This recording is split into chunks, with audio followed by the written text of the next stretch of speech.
Welcome to the GPW podcast, the greatest wrestling podcast in the whole wide world.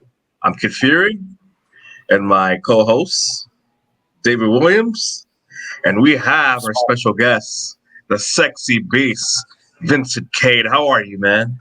I'm doing good. I'm doing great. How are you guys doing? Chilling. I'm a psych. So, I got my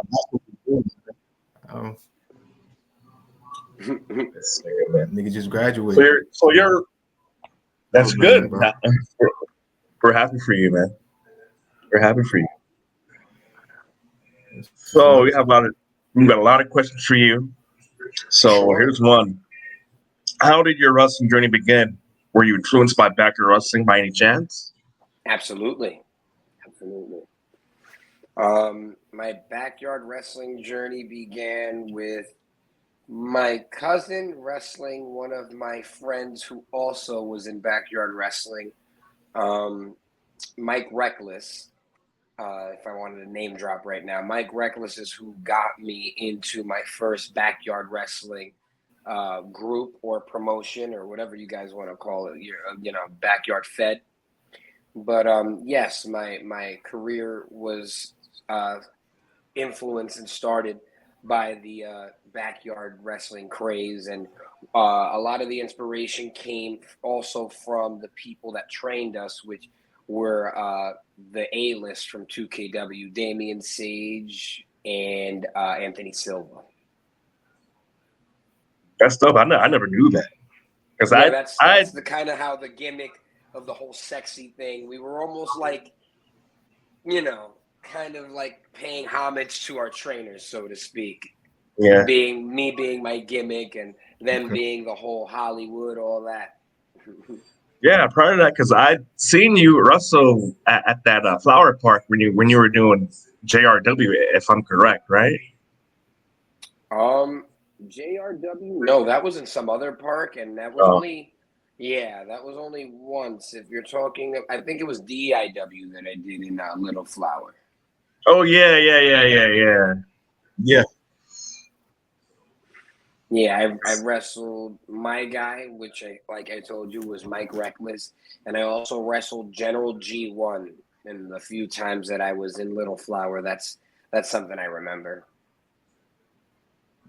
Damn, I don't remember that. Probably David knows because he's been there for a long time. Shit. Nah, I think it was around like 2010, early 2011. If I'm not mistaken. Seems about right. You wasn't I graduated high school in 2011, and that's when I was starting to travel everywhere. Because 18, moms can't tell me not to go nowhere, type of deal. You feel me? That's basically how it happened.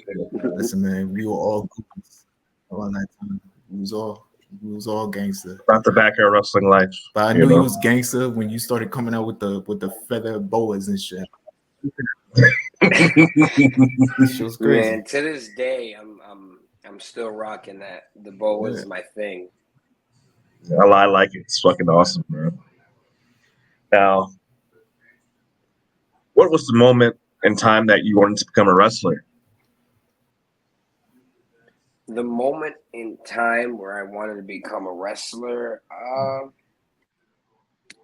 feel like I originally wanted to be an actor, and I loved sports. And when I found out that professional wrestling was a good combination of the two, that's what made me realize, like, maybe there's a little more to, acting than just acting. Maybe wrestling could be that, other thing, that other, oomph that I wanted in acting. And turns out that's exactly what it was, because it's the best of both worlds. You get to act, you get to do the physical part of it. It's all the show. And, I found that, I've been doing this in, backyard since I was 11 and in ring since I was 16. So I've always kind of known. So, like, did you have like acting classes when you were a kid, or no? Say that again? Did you have like any acting lessons when you were a kid as well, or no? Acting lessons, teaching schools, acting classes, auditions, all the above, man. I was really trying for that. I needed to, do some headshots, the whole nine. Like, cause I didn't seen you wrestling. I'm like, yo, why the fuck is this motherfucker not even like on TV and shit? But how would you describe your in ring style?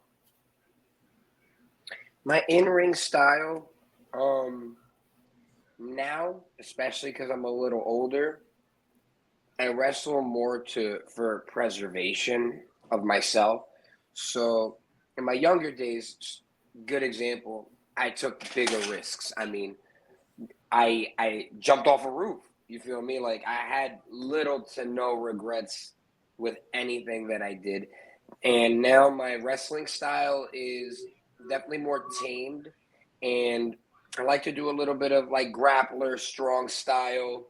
And the best way to describe what I want to do right now is almost like the little big man.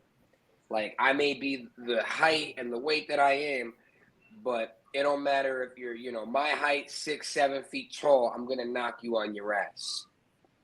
At the end of the day, I just, Okay. I like to chop my opponent down, the big or small. Um. So like, all right, because that whole Vincent Cade persona is like that's a different type of animal, some shit. So I see you with the feather boas. You rapped and you did all types of shit. Was there any type of wrestlers you looked up to or try to emulate? Um, Other than the ones that were training me, I mean, if we're talking professional wrestlers that I looked up to, we're talking if we're talking WWE, we're looking at Shawn Michaels. That's my favorite wrestler. The sexy beast, Vincent Cade, is like a modern heartbreak kid mixed with like Hulk Hogan and Edge kind of. That's what Ooh. Vincent Cade is. You feel me? With a little bit of Miz in there also. Like I'm telling you, if I had a culmination of a top 5 people that Vincent Cade resembles or is a mesh of, you got Miz, Morrison, Edge, Shawn Michaels, and Hulk Hogan. Those are the 5 people that if you mix up, you get this guy. Shit, man. Do you prefer working heel or About face? that. How does that affect your ability to get over? So that's one thing I've learned. It's not hard for me to get over no matter what I do. I'm now versatile. I used to be scared of being face because if you get booed and when you're trying not to receive that reaction, then you're not doing your job well. It was so easy to be a heel because you can generate real heat by being a good heel, or you get booed because you suck. And sometimes you want to know what the difference is. And if you're doing your job well, you generate real authentic heat, not get them off the screen or get him out of the match kind of heat where boo he sucks, he genuinely is trash kind of heat. So that's how it is. I like being a tweener, I like being heel, I like being face, and that no longer impairs me on getting over. But when I was younger, I was very adamant about being heel. It was just something I thought I was such a good heel that I could out heel a heel. If we did 2 heels, I'd be the bigger one. But now I'm just as equally good to be a face. The only other difference is faces lose more, and even if they don't lose more, they get more of the offense, and that's the reason why I also enjoyed being a heel more than a face. Because even if I'm winning as a face, I'm getting my ass beat for like 9 minutes out of this 15-minute match. I think I prefer you as a heel more than a Mm. face. Reason why you're very Um, comedic. You're very funny when you're doing fucking promos and shit, and you're hilarious, man. Fuck, man, Yeah, knocking you love taking motherfuckers out. people's head off. Yeah, it's it brings me joy and upsets me at the same time that my lariat has been called the Yeet long before Jey Uso was saying Yeet I anything. remember that. I remember So that. Yeah. my lariat's been called the Yeet. So it's like, we have timestamps and little dates of videos to, justify those things. But, wrestling, everything's been done in wrestling. At least that's what people are telling, the wrestling world nowadays. Like nothing is original. Everything's been at least copied once, So nothing is yours.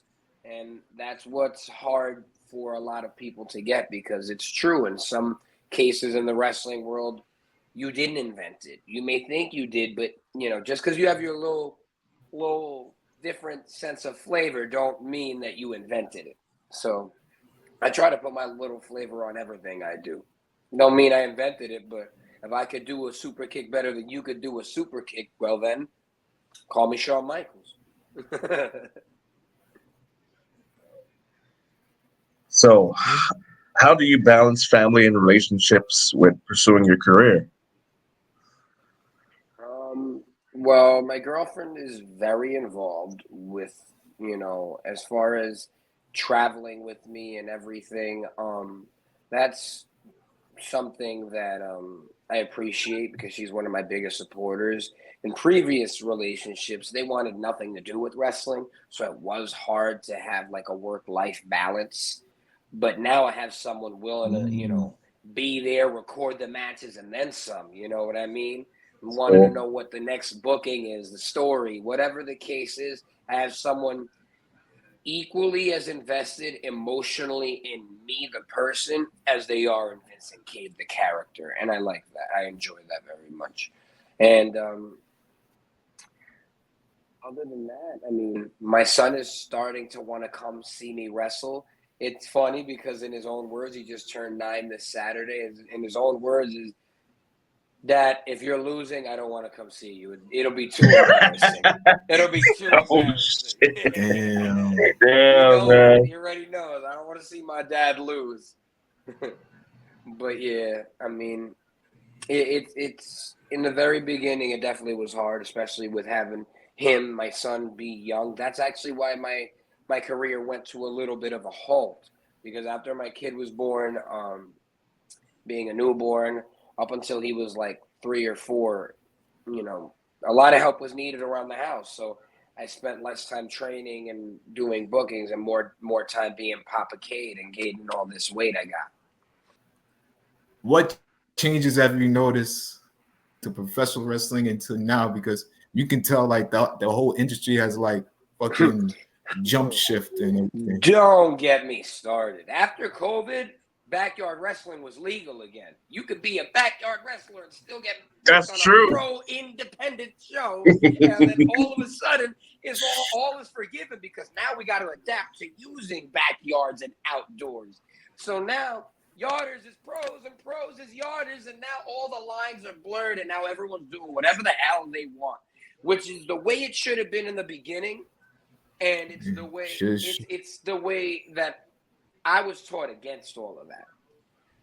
And that's where you get all these veterans having a dated perception of the business. Because at the end of the day, back in my day, back in Dom's day, hell, back in your day, if we was in a park and tried to step foot in the ring and they knew about it, we get blackballed, shitted on, get told we need to go to a wrestling school, or all the above, my man. That's very true. Yeah. Now, that same schmuck that told us that advice is in someone's yard because it's COVID. Is in someone's yard because it's more space and it's not an enclosed environment. Whatever you want to make the excuse for, that legalized backyard wrestling in the professional wrestling world, like, it's just excuses. People co-sign the bullshit for who they want to co-sign the bullshit for. That's it. Yeah, because I feel like it's acceptable now because anybody could be a pro wrestler now or a backyard. Well, anyone could be a backyarder that does pro wrestling, but not every pro wrestler is a backyarder, or vice versa, actually. every pro wrestler can be a backyarder, but every backyarder cannot be a pro wrestler.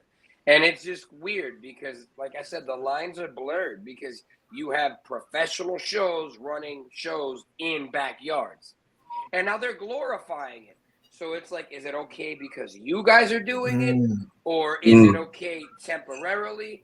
These are these social norms that aren't being discussed, but everyone's just going with it. And hell, in this day and age, people are having shows with no ring at all. I don't understand where the concepts are, and I'm not shitting on anybody's idea, but have a whole wrestling match on the floor. I mean, at least have a mat or something. But again, we're letting pro wrestlers come down here when they were all the way up here telling us we need to get on their level. They just, what did they do?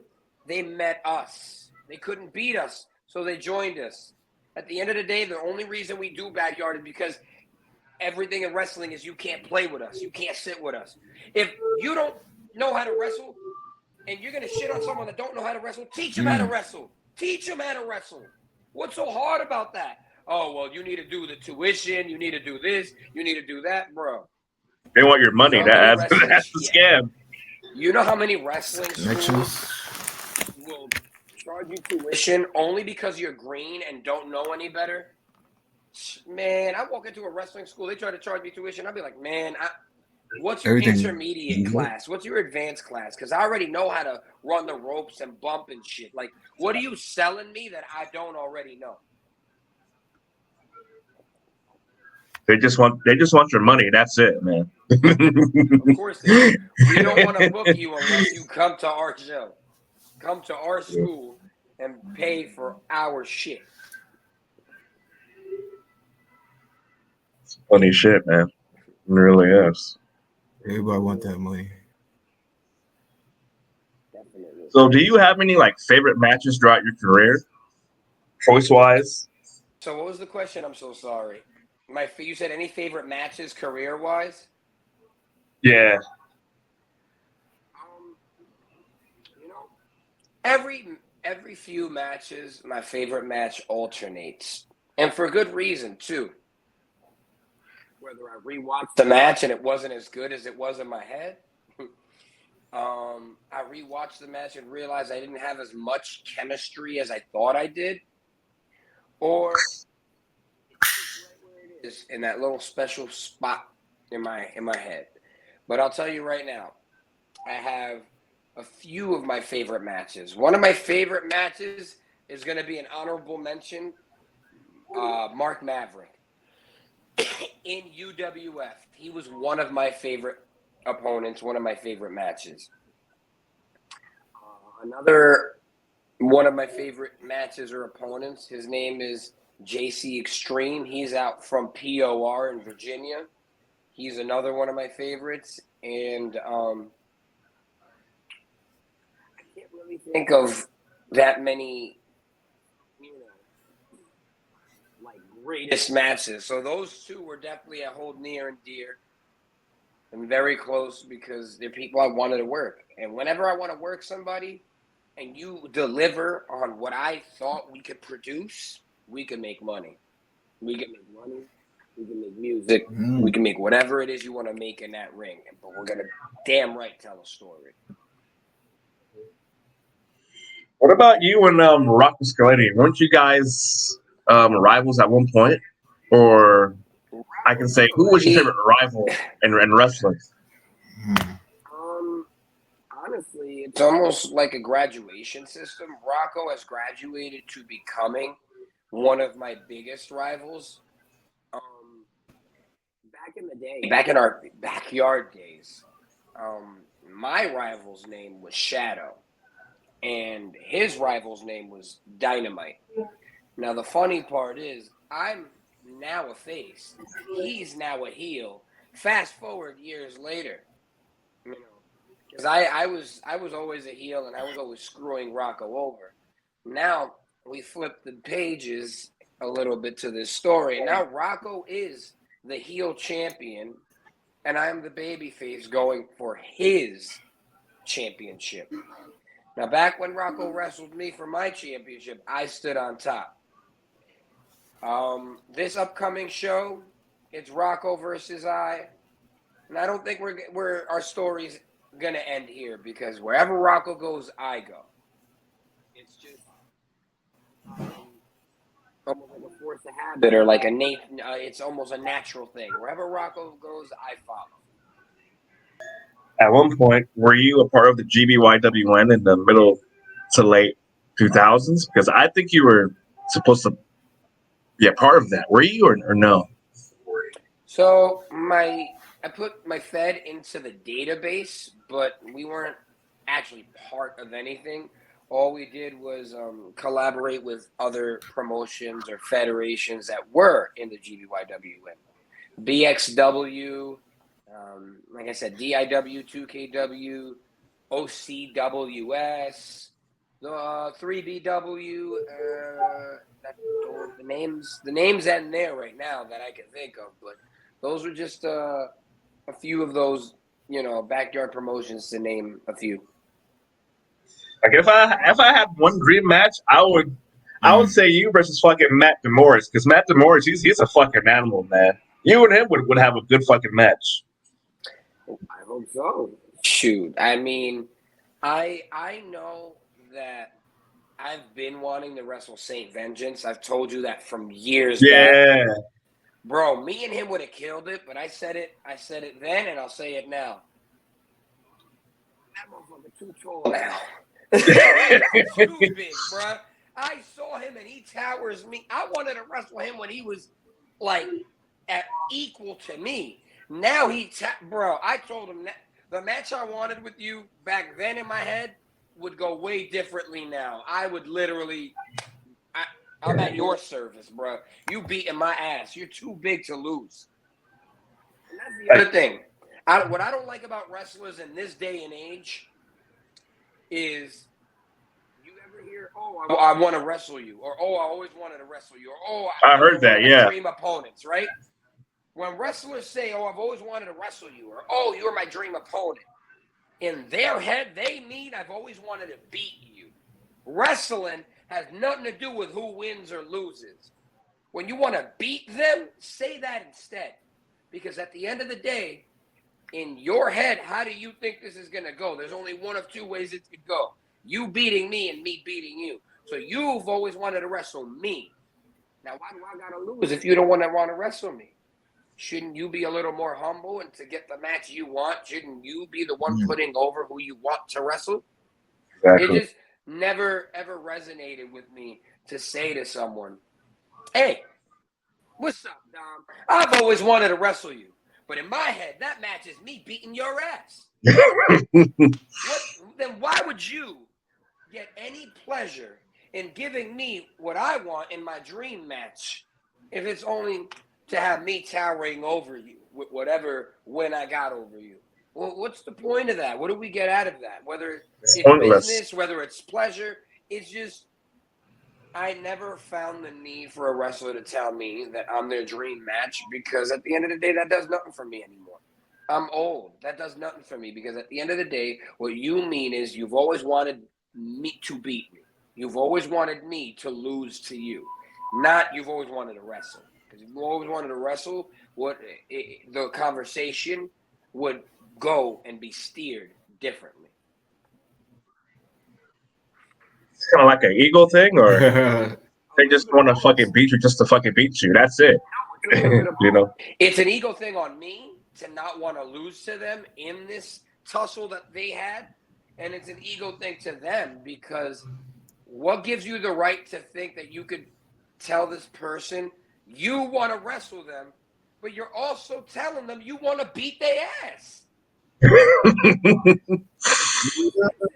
Seriously, what sense is that? All right, you know what? Dolph Ziggler, I've always wanted to wrestle you. Bruh, I've always wanted to wrestle you. Yeah, no, I've always wanted to beat you, man. I don't want to. It's not just about wrestling.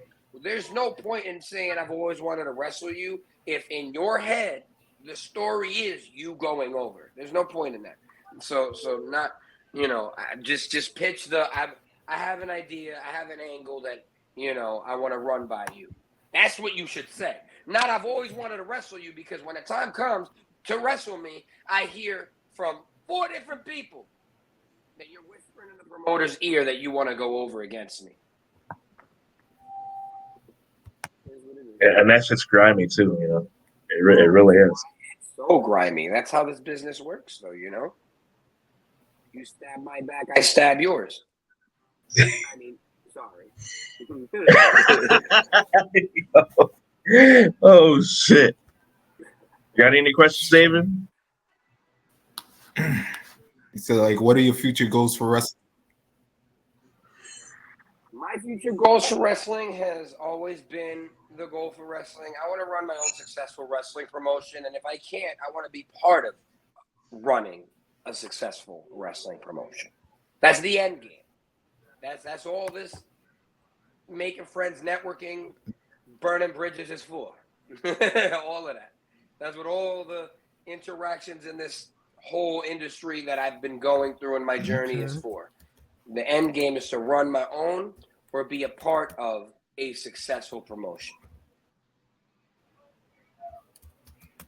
You don't see yourself going to like AEW or WWE or MLW or TNA at all, or no? I don't mind it. I welcome those ideas, because sure, get your name, notoriety, your brand out there. But looking back at what I really want from this business, I feel like I can give to my promotion or my business more than it's given to me. I can feel like I can get out of my own promotion more than what other people on the surface seem to be giving other people. Like, for example, what does becoming a champion of a promotion really mean? Especially if it's a low budget independent promotion. What entices me to be your champion? I ain't getting paid. What? I get to be on the front of the poster? I could do that everywhere else. What makes me want to be your champion? What perks are you offering me that make me want to do this? It's just, those are the questions I've been asking myself as both a wrestler and promoter. What am I doing this for? As a wrestler, what am I doing this for? What do I want to get out of this? And am I happy at the end of the day with what I got out of this booking?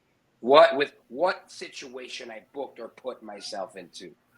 So, I want to be able to provide that experience as a promotion, that when you banked on Vincent Cade's promotion, that you banked good, you won, you did good, you bet on the right horse, so to speak. I would say maybe when you're Vincent Cade and getting booked, I would say you facing, high quality wrestlers, big names. Oh, of But course. if, Once I if found Booker's, out that the wrestling industry is just one big, like, you're playing with action figures. If you have the money, you could wrestle who you want, and that's it. And that's how you get over. At the end of the day, if I have enough money to wrestle Mustafa Ali, Dolph Ziggler, and Matt Cardona, I can, and I would if I had the money. You feel me? That's basically all it is. You need a money mark, or you need to come into some money, and then you can book yourself against whatever you want.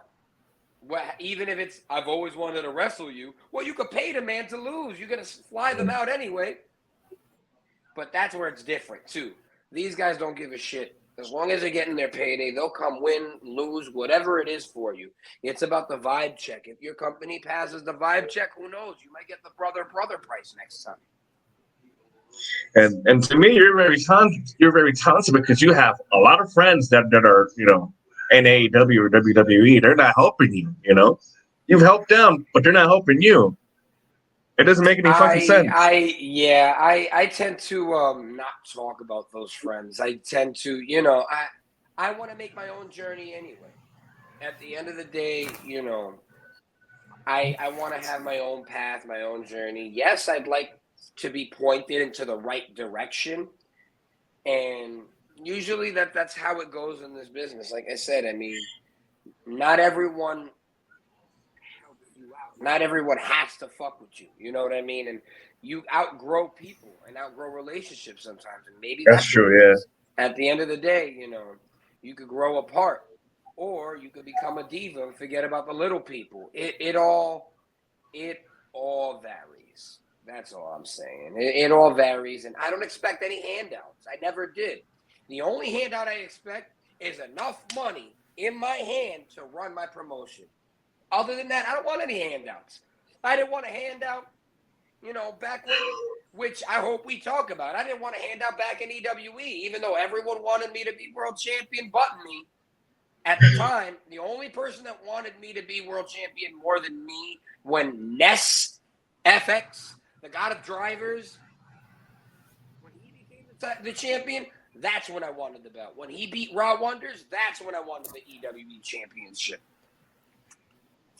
Other than that, I didn't want the EWE title because at the end of the day, I wanted to be that guy that showed others the title is just a prop and you don't need the prop. But then when all these little ignorant people in New York, no offense, some people in New York was a little ignorant thinking, oh, Dom put the title on this guy. He must be a good professional, real wrestler.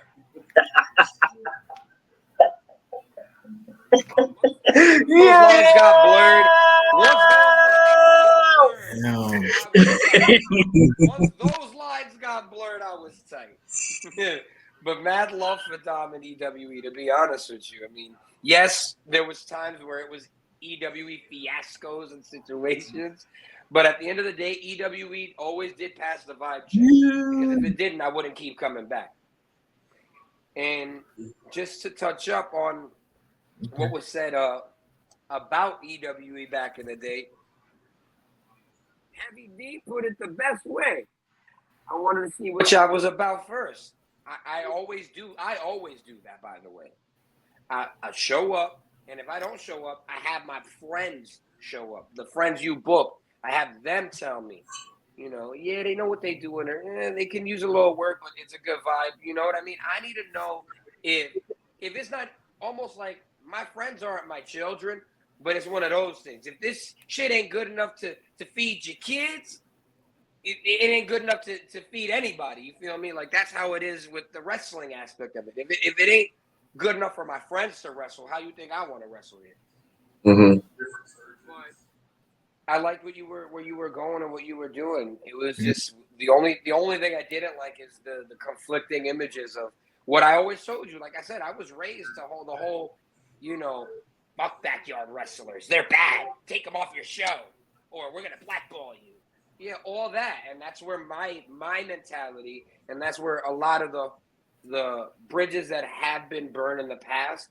That's why it's been a low rocky road for me, because I live by the virtues that are not going by, or people are not going by today, where you can't be a backyard wrestler and be in a professional wrestling environment. The two didn't mix back in the day, which is why earlier I said, now the lines are blurred.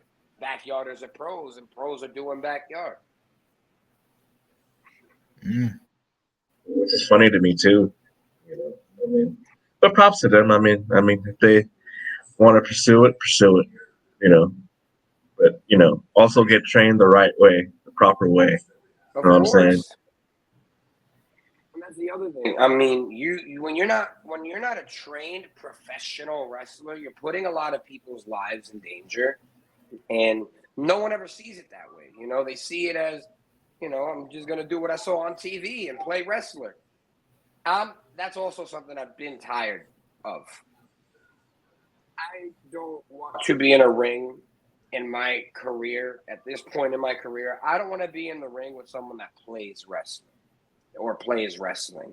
I need to be in a ring with someone that does wrestling, that shows up, does what they're supposed to do, and gives whoever is in that crowd the best 5, 10, 15, or even 25 minutes of their life.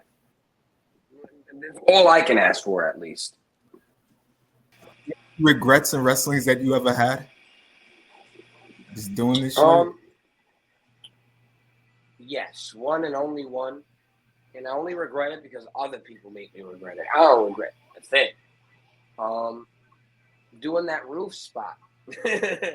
And a lot of people, a lot of my friends, personal friends, tell me Vincent Cade died that day. That I haven't been the same since, and I beg to differ. I still got a lot left in me. I did take some time off last year to rehab that because the roof spot happened somewhere roughly between 2-3 years ago, and I continued to wrestle from jumping off the roof and having weekly shows on top of all of that. So I never really like stopped and said, "Yo, I need to chill and take care of myself." So those are the only regrets I really have, to be honest with you. The roof spot that I did, and not taking care of myself better in my career so early on in my career. Where was that anyway? Where was that anyway? Was that a part of GCW or That no? was a show that GCW put their name on, but it was a company called POR, and that was out in Virginia. Because by you doing that, that gave you exposure. Though. You know, people Of were course. tuning in, and that gave you a lot of views. There were eyes on you. You know, Yeah, and I assumed I was gonna pick up some momentum after that, but nothing really picked up, and that's kind of where it ended, which is also why it was a little bit more of a regret because the only thing I heard about coming good out of that roof spot is something that's in the works, and I'm not entirely sure if it's actually gonna happen or come into fruition. But according to some reliable sources, we may have that spot, the roof spot, on Beavis and Butthead. That's kind of cool. oh shit, really? Yeah, I like a summer or two ago, I had signed a release form for I believe it was Viacom to use that particular clip. So if they do, they do. If they don't, they don't. But I signed a release, and they have access to my roof spot. Can you get paid for it or no? Is there a Um, possibility? so to my knowledge, I should and could be getting paid for it. But do I think I'm gonna get paid for it? Realistically, I would have to ask the promoter, but I don't think I'm getting anything. It Shit. seemed very sign here, ask questions later. So if I gotta ask my questions later, trust me, I will. I mean, you're using my image, you're using my face, you're using me. So whatever I signed is not binding because there was no witnesses in the room, etc., etc. Like you ain't about to play me with loopholes, Nickelodeon. Fuck out of here. Get that lawsuit money, huh? You got to. Exactly. Exactly. All right, so let's talk about now. 'Cause we got. I'm assuming we got like 15 minutes left of this interview. Let's talk about the upcoming shows that you got and what's looking good for the future of the Vincent Cade brand. Um, well, I have a bunch of shows lined up for UWF, Underground Wrestling Federation. My most recent booking coming up is for Pro Wrestling Venom in Jersey City. Um, it'll be in Rocco's hometown. I'm being marketed as someone from the hometown as well because it's happening in my county. I'm only a town over, but I am not a hometown hero. Rocco is. But Rocco and I will be wrestling each other in Jersey City, New Jersey, uh, Friday, the 21st of June. And then June 30th, the calendar of UWF starts. And I'm on my chase for the title, guys. So hopefully this is Vincent Cade's year, and Vincent Cade will be able to do another interview coming to you as the newly crowned UWF Underground champion. That would be fucking awesome, man. Absolutely. You facing Rocky Skillet? Damn. Like I said, I mean, I can't give too much details, but Rocco and I, we won't be done yet. Whether this will I'm be this won't be the first, this won't be the last time we see each other in the ring, especially for that belt. I'm looking forward for that too. You know, since you've known him since your whole backyard in your professional wrestling career, you guys are best friends. You know, Yes, absolutely. I mean, what you see on screen, you know, it's what we do on screen. When that bell rings, he's my biggest rival, and off screen, he's one of my best friends. so how do you get yourself known in social media with your work of being a pro wrestler? A lot of promotion and advertisement. You got to invest in yourself. So when you post a video, spend the $20 or whatever amount it is to generate, traffic to your page or your channel. It doesn't hurt to invest a couple $100 in yourself every few months, weeks, days, whatever it is that you see fit that is affordable to you. But basically, that's just the best way to get out there, promoting yourself, promoting your shows or the businesses that you wrestle and work for, and going a little more for that extra mile. And like I said, paying for advertisement definitely works. Definitely works. It improves engagement with traffic on whatever page it is that you do, not just for wrestling, but for your business or whatever it is that you want to promote or generate foot traffic or likes, comments, just interaction, so to speak. And I noticed you have a YouTube channel and you upload all your videos up there. Do you usually advertise it or just No,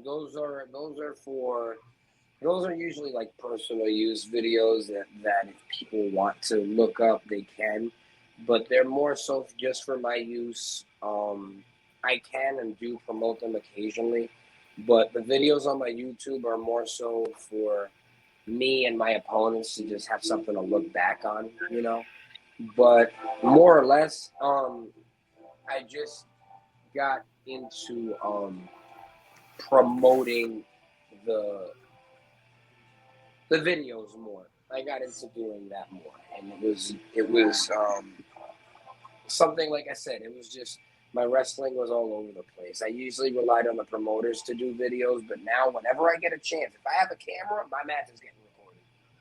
I don't got time to wait 2.5 to 3 years to weeks for you to upload a goddamn video. because that shit's fucking annoying. It I mean, really is. There's to some me, when shows I'm a that I do promoter, that the I footage just will never upload it. be retrieved. You know what I mean? Damn, why? Why is that?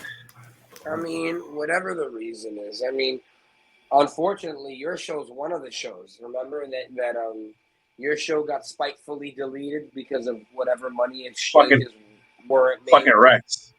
Correct. Rex. That piece of And shit. Fuck that guy. and JRW, which you mentioned earlier, I did that in New York. John VIP Justice ran it, and I'll tell you this: still waiting on the footage. Shit. That match happened over 8 years ago. Yeah, It is what it is, man. Like I said, some people just keep these videos as mementos for themselves, for personal memory. It is what it is. they're fucking assholes. But what are you gonna do? So, all right. Let's talk about if and when you decide to make a pro wrestling company, and if that happens, what are your goals for that? My goals for that, if I do a wrestling company, is to provide wrestling in more than one way. To visually provide wrestling in more than one way. So I want to have Pro Wrestling the company and Pro Wrestling the TV show. somewhat like how you have Lucha Underground and all these. So I want a wrestling company that's going to be wrestling and more so, very professional and indie ran. And then I want a wrestling company that's more of a production, more of a like live action kind of wrestling match, so to speak. Or what's the word? Like how the Firefly Funhouse was, the Boneyard match was kind of deal. So basically a what's the word? Cinematic. So I would like to have a wrestling company like in a wrestling school so we could train our students. But realistically, I want a wrestling idea that's yours, a wrestling idea that's mine, and a wrestling idea that's ours. Yours is we're booking this show indie style. You are who you are. That's it. Cool. Ours is if you agree to these terms, I would like to do a proposition like a Vince McMahon deal where you are what I want you to be. We have an understanding of that. That is why there's two versions of what we're doing here. You're doing your version. You're doing your character on the promotion itself, the main idea, so nothing gets strayed away. The real main idea of this wrestling promotion, but there's also the character side. So if I see potential in you that you don't see in yourself, or if I have a vision for you that you don't quite see yourself, we're going to try it out and we're going to see. And if you can become a character that I created for you better than your own, what's wrong with that? That I may own it and am entitled to the royalties because I created the character you are, fine. That's the only thing wrong with that. But other than that, if I give you something that you could run with, what makes me the bad guy? What makes me, what's so bad about the concept of I created a character for you to use in my company and my company only? You're going to do it in WWE anyway. But that's basically what my ideas are if I run my own promotion. I would have, the main goal, which is to have a successful wrestling company, and then all the little side quests. Because there's people in that want to get involved in professional wrestling that just can't do it anymore. So say you want to relive the glory days and have a wrestling match.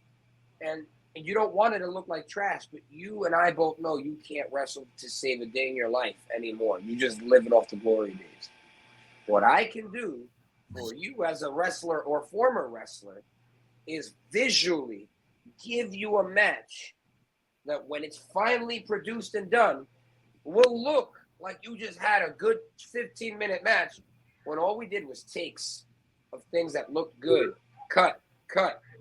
This whole 15-minute match took maybe a day to record.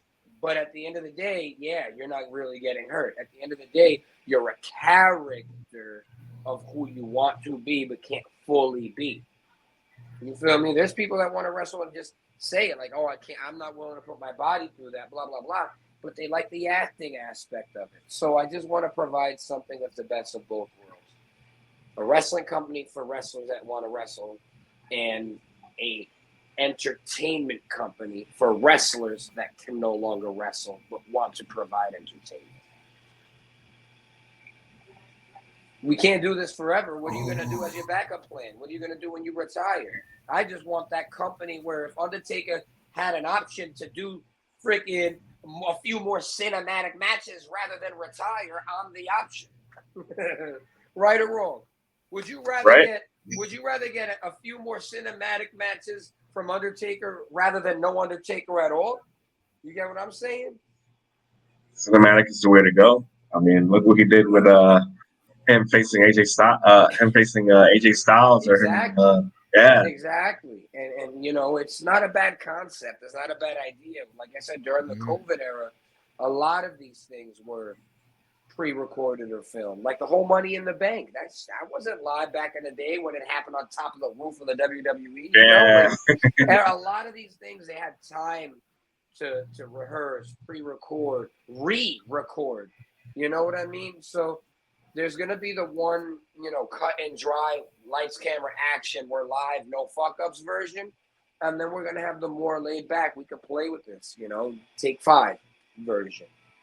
I wanna be able to have, you know, all avenues of entertainers walk through my doors.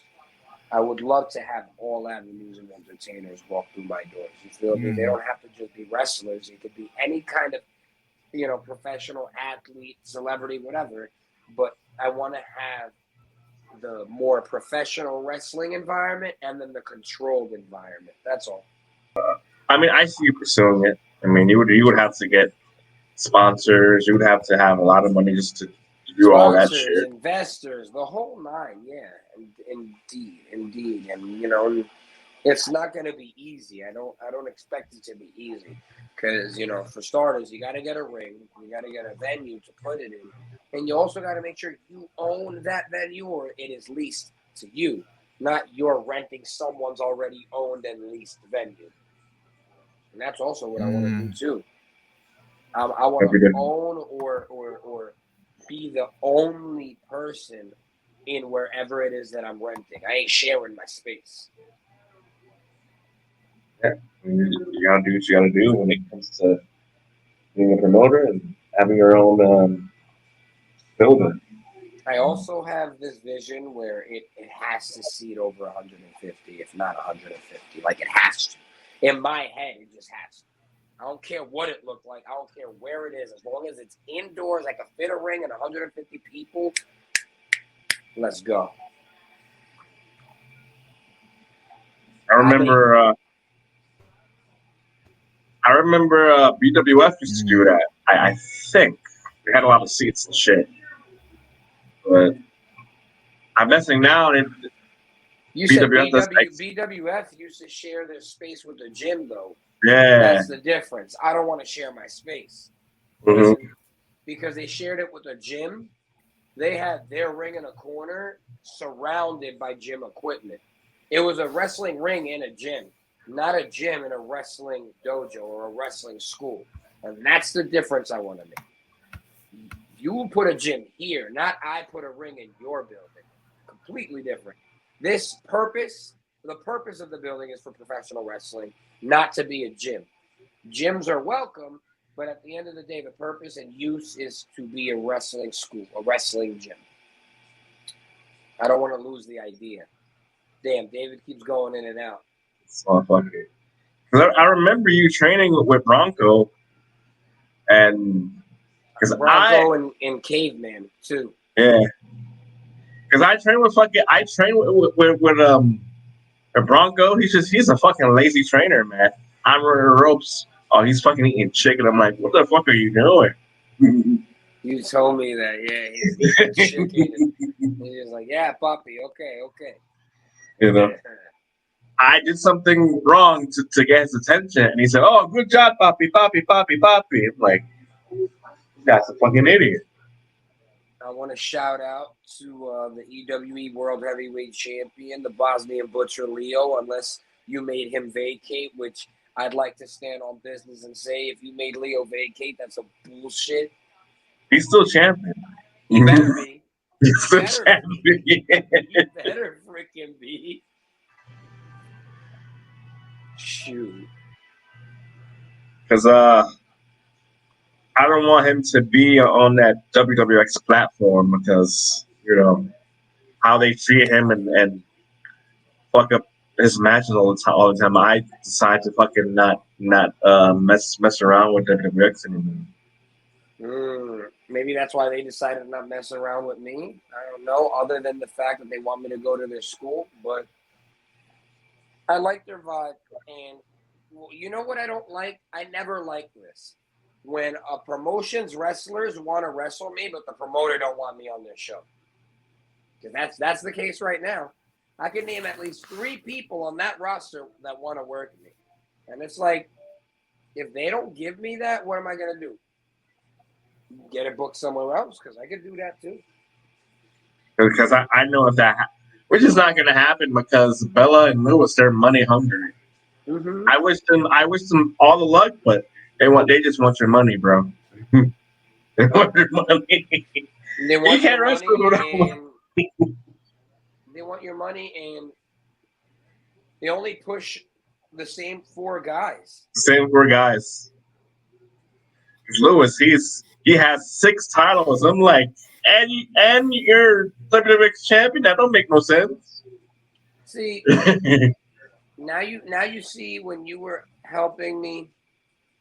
I mean, when I was helping you rather run EWE, that's why I was like, bro, it's a bad idea to make me champion if you want me to help you run shit. Now it's gonna look like I put myself in the title. And that's what I was trying to like avoid, bro. Like, listen, any championship that I hold, I want to bring prestige to. I want to bring value to. Any championship that I was presumed to have won, I want to earn it. I've always wanted to earn it, which is why I didn't win the title on my first show. I didn't even beat Rob Wonders when I was going to wrestle him. Like, I was genuinely trying to show people that the reason you didn't like me is because I was right, not because I'm an asshole. It's because I was right. You didn't like me because yarders were booked where pros should have been. You didn't like me because the people that I thought should be going over were conflicting with the people you thought should be going over.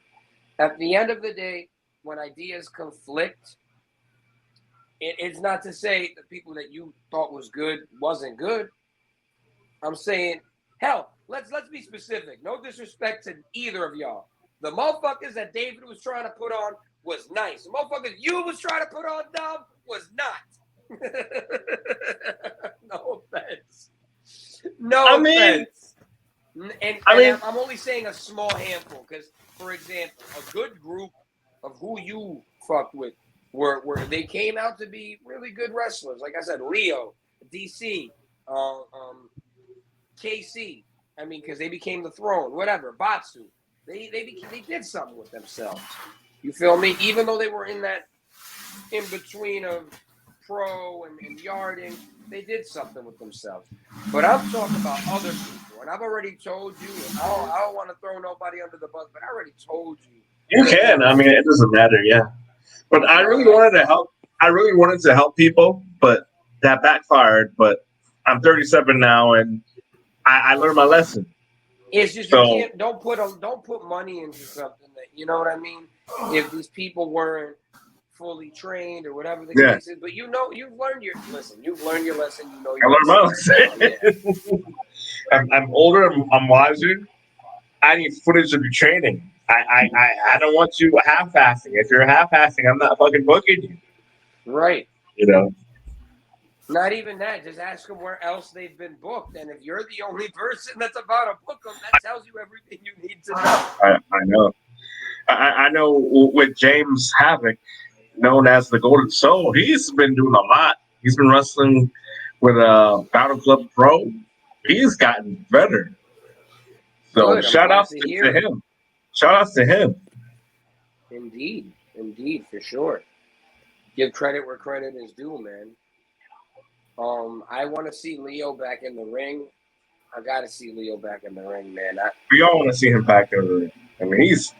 I mean, Leo became one of my favorite people to wrestle after I've wrestled him. I genuinely, bro, I don't care if I have to wrestle that man 7 times. I will wrestle him. I love working with Leo.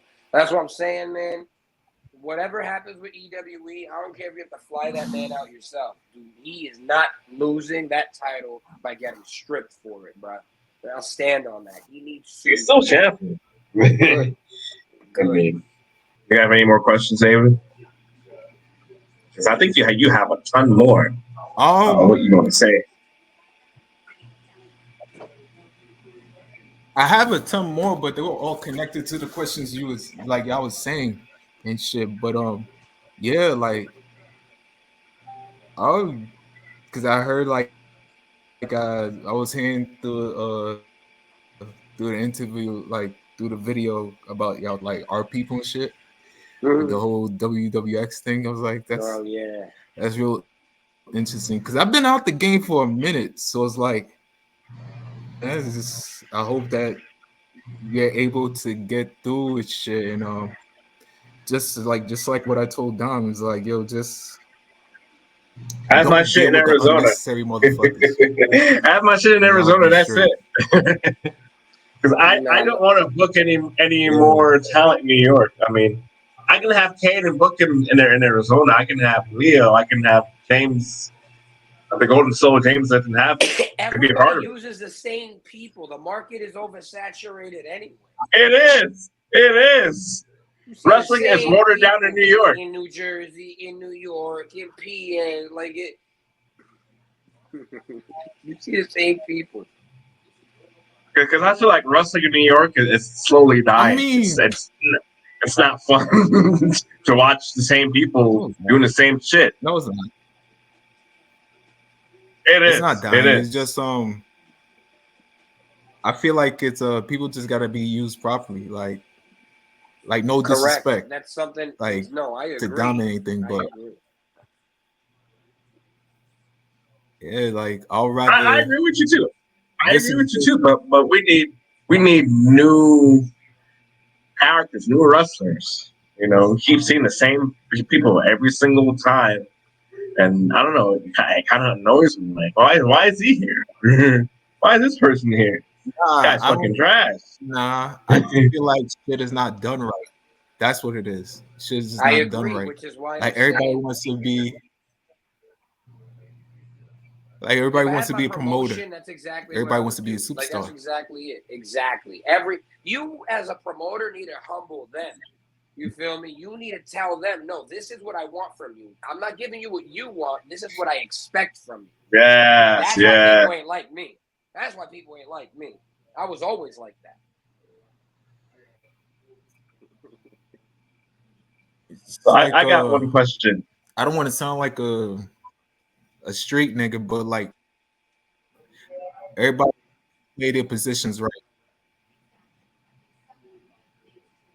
And they don't Yep. want to.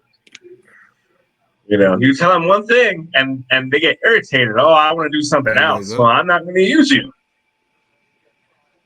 I can hear Yeah, like you. I said, you give people too much freedom, they think they could call the shots. That's what it is. If you didn't make the Vincent Cade character, what character would you make? If there was If no Vincent Cade, what would you do? I have two I, gimmicks. If I have two side gimmicks. One of them is gonna be my gimmick when I retire for sure. I'm just gonna play into being my Latino heritage, and I was just gonna be the Latino papi guy, the store owner, the bodega owner. That's what my gimmick would have been. Very, very, very playing into the Spanish stereotype, so to speak.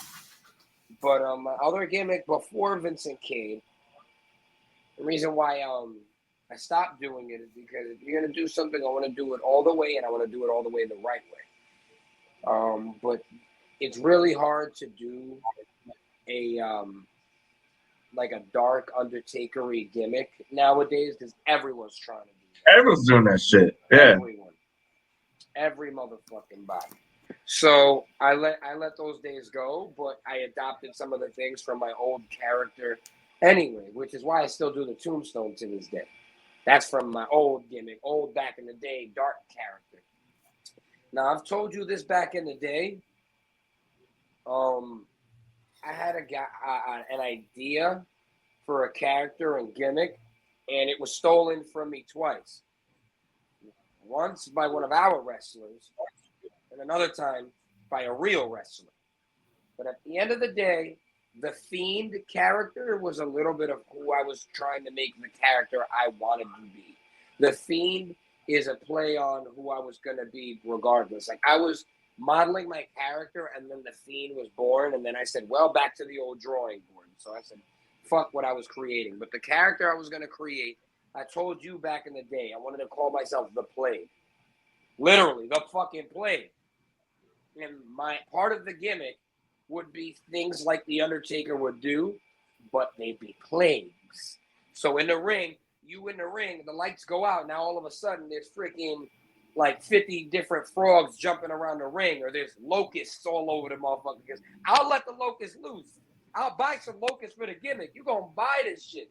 You're going to realize holy crap, the plague is actually happening. Whatever the case was, I wanted it to be clean.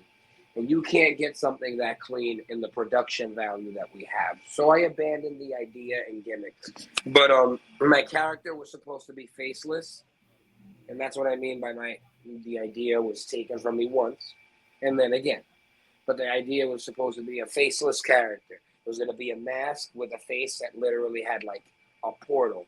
The face wasn't going to visually be described. I wasn't even going to talk in my voice. I wanted to be very realistic into the character.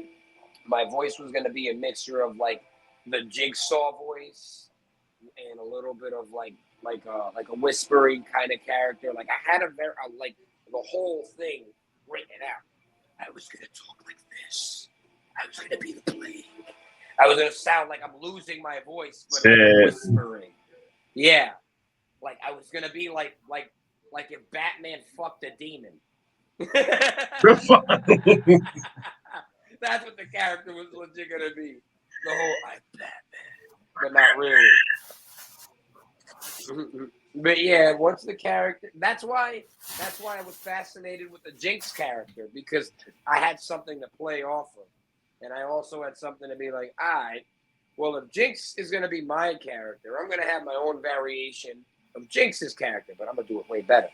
And like I said, I abandoned it completely once I saw someone else using the faceless mask. He who I will not name, but Dom, you know very well who I'm talking about. I know. I just don't want no heat, man. Like for example, Dom was gonna start calling me the real god of drivers. That's some heel shit. You're pretty bad with that. That was cool. I think you should go with it because that guy doesn't wrestle anymore. That's messed up, but just because I'm not going to say his name, but yeah. Right. But just because he don't wrestle anymore, don't mean he won't find out. And that's the part about it that I don't want to do. I don't want to be grimy. Maybe young me would have been grimy, but I don't want to be grimy. What's the point of that? Digging up old shit to just, settle a petty argument. I just want to be the bigger person, move on, and, It sounds good, though, because you do a lot of power drivers, though. It sounds tempting. My only argument with, the God of Drivers was, you're the God of Drivers, but let me see you do a tombstone off a ladder. All right, then. That's I had the footage. It's on the E3 channel. That's where I rest my case. If you can't do no safe tombstone off of something through another thing, I don't think God of Drivers is maybe Prince, maybe King. I don't think you a God of Drivers. We'll go by King of Drivers. I like it. It sounds fucking catchy. The King of Drivers.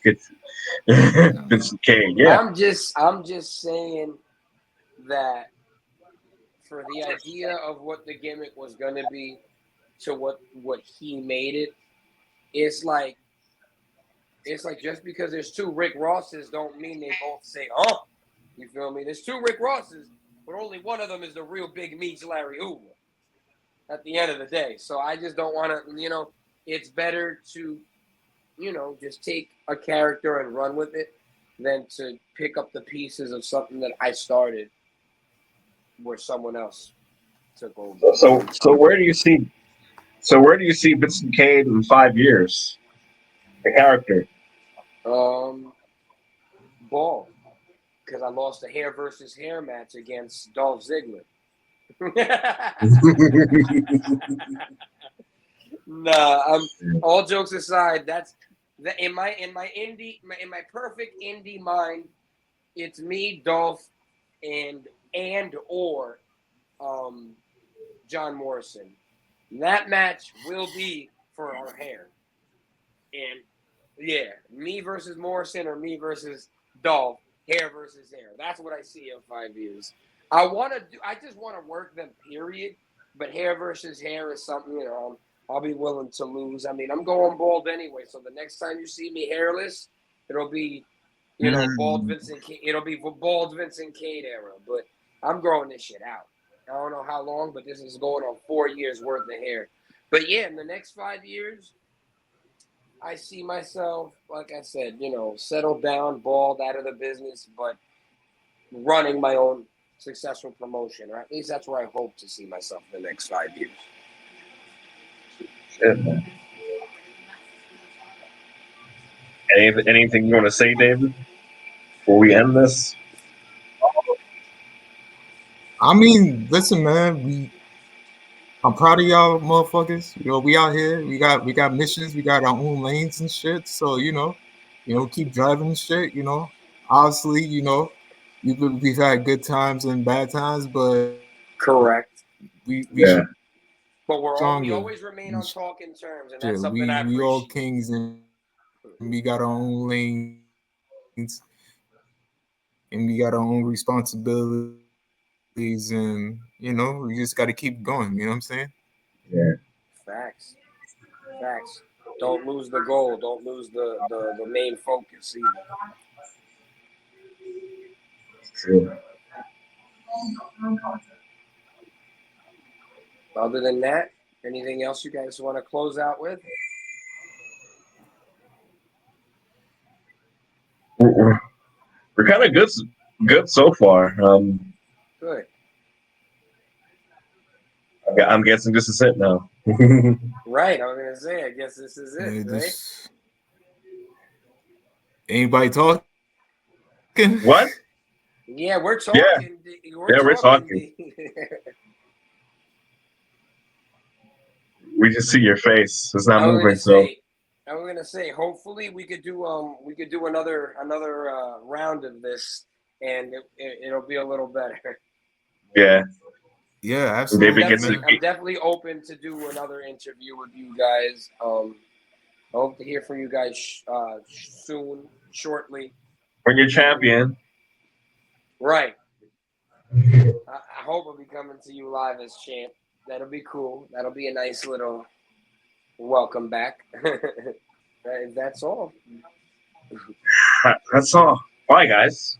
All right, guys. Vincent Cade out. Peace. How y'all like Peace. that? Peace. Peace.